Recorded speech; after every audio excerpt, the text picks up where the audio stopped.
Ada satu video yang menarik untuk saya reaksi, Mas Wahyu ya, dimana ini di suatu acara ya, di salah satu televisi ya, ada seorang ibu yang bertanya kepada salah satu ustazah ya, yang menanyakan tentang kalau nanti di surga laki-laki dapat bidadari, kemudian wanita dapat apa, kurang lebih begitu Mas Wahyu ya. Mungkin bisa kita simak dulu videonya seperti ini Mas Wahyu, boleh? Untuk lelaki di surga disiapkan bidadari, sementara untuk wanita disiapkan apa? Mohon penjelasannya. Wah, kalau laki-laki disiapkan bidadari, ternyata kalau perempuan memang disiapkan pangeran yang bersedia melayani ibu-ibu di surga. Nah, itu Mas Wahyu videonya. Nah, ya. Ini menarik ya. Iya, videonya intinya, menarik sekali ya. Menarik sekali Mas Wahyu. Intinya kita di surga itu punya keyakinan nanti dapat bonus bidadari ya sebagai laki-laki. Kalau perempuan dapat pangeran untuk melayani wanita, Mas Wahyu. Ya. Nah, Mas Wahyu gimana tanggapannya tentang video ini, Mas? Ini kita tidak bermaksud untuk menghujat, mengatakan bahwa itu benar atau tidak ya, karena setiap orang punya, sekali lagi punya pemahaman yang berbeda-beda gitu ya. Ini bentuk bahwa ya begitulah tolak ukurnya gitu ya, bahwa apakah orang yang beragama bisa dikatakan itu pasti bertuhan, belum tentu ya. Apakah orang yang bertuhan itu harus beragama, saya rasa juga belum tentu. Artinya konsep beragama dengan bertuhan ini adalah dua konsep yang berbeda. Nah, kemudian kalau kita bicara tentang surga ya, tentang apa yang disampaikan di dalam video itu tadi, bahwa kalau di dalam surga itu laki-laki ini kan disiapkan bidadari untuk dinikmati ya Mas ya. Betul. Nah, kemudian bagaimana dengan perempuan?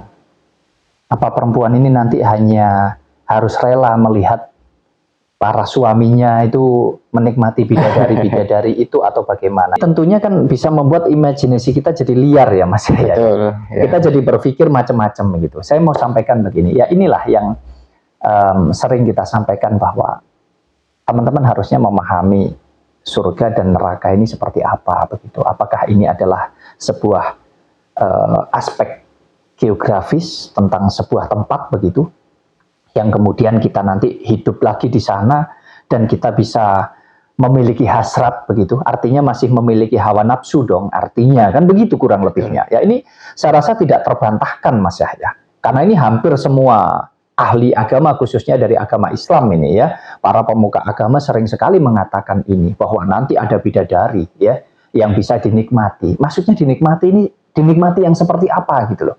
Kita ini sudah mati, sudah nggak ada lagi rasa, nggak ada lagi hawa nafsu, bahkan wadahnya, tubuh fisiknya sudah nggak ada. Masa iya kita nanti hidup lagi di yang disebut di alam akhirat, nanti kita menjadi penghuni surga dan kita masih bisa menikmati bidadari, ya?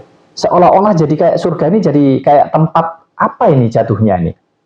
Tempat melampiaskan segala keinginan kita yang mungkin tadinya ketika di dunia kita hidup menderita, nggak bisa menikmati apa-apa, mungkin begitu ya.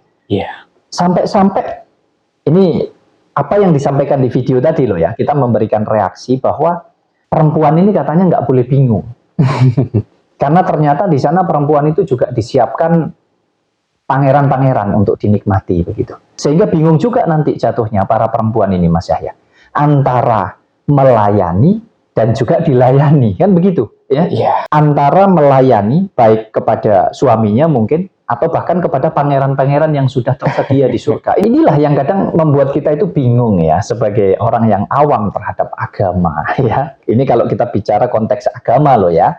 Nah, ini para penceramah ya, para pendakwah ini ya, ada ustadz ustazah ini tadi ya, para orang-orang atau oknum ya, nyebutnya begitu, itu kadang tafsirnya ini berbeda-beda Mas Yahya ya, tafsirnya berbeda-beda tentang surga ini tadi, macam-macam lah begitu kurang lebihnya.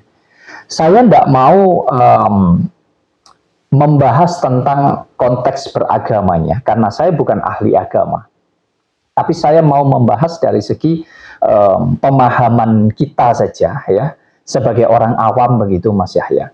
Bahwa menurut saya pribadi ya, sekali lagi silahkan teman-teman yang sepaham, sependapat ataupun pro kontra silahkan, itu hak kita, tidak apa-apa ya. Yang terpenting di sini kita tidak berniat atau bertujuan untuk saling menjatuhkan, saling menghujat satu dengan yang lain, tidak, tapi meluruskan, menyadarkan yang mau sadar ya, meluruskan yang mau lurus, mewaraskan yang mau waras. Minimal begini dulu. Kita bicara konteks tentang surga dan neraka. Kita jadikan surga dan neraka itu sebagai kontrol saja. Terlepas nanti mau ada surga, mau ada neraka, sudahlah, itu terserah sesuai dengan keyakinan masing-masing. Tapi kita jadikan itu kontrol untuk kita ini supaya ketika menjalani hidup itu melakukan hal-hal yang benar, hal-hal yang baik. Bukan hanya benar dan baik menurut kita, tapi benar dan baik juga menurut teman-teman yang lain. Artinya menurut semua lah begitu Mas Yahya. Supaya kita bisa bijaksana begitu. Ya. Nah, kalau kita bicara tentang ukuran daripada baik dan buruk, benar dan tidak menurut kita, itu kita bisa merasakan itu, menggunakan pikiran dan juga hati kita untuk kita terapkan di dalam hidup kita, hidup bermasyarakat, berbangsa dan bernegara. Jangan sampai kemudian baik dan benar menurut kita ini ternyata berdampak tidak baik ke orang lain dan lain sebagainya. Itu tolak ukurnya tergantung pertimbangan kita. Nah, kemudian kalau kita bicara tentang surga dan neraka, itu hanya dijadikan kontrol. Yaitu tadi supaya kita nggak melakukan hal-hal yang nggak baik dan nggak benar menurut kehidupan yang ada di dunia ini. Kemudian Mas Yahya, ini kalau kembali lagi ya, ini saya sajalah, saya pribadi, ini saya secara pribadi, tidak memaksa, tidak menyuruh teman-teman yang lain untuk harus sepaham dengan saya, tidak. Kita tidak jadi masalah, perbedaan itu indah ya. Yang terpenting kita tidak merasa saling benar atau saling pinter, bahkan saling suci sendiri. Kita bicara tentang surga dan neraka. Surga dan neraka itu sudah ada di dunia ini. Semua hukumnya sudah ada. Hukum pribadi, hukum alam, hukum secara pemerintahan, semuanya sudah ada. Bahkan sudah kita rasakan bukan hanya secara fisik, bahkan non-fisik. Kita rasakan hukum yang terjadi di kehidupan ini, neraka itu, manakala bukan hanya fisik kita saja yang dihukum Mas Yahya. Tapi bagaimana pikiran dan hati kita, jiwa kita juga terhukum di sana. Jadi keadilan atau pengadilan tentang kehidupan kita, tentang perbuatan baik dan buruk, ada yang menyebut dosa, ada yang menyebut karma. Ya sejatinya, baik surga maupun neraka semuanya sudah ada di muka bumi ini Mas Yahya.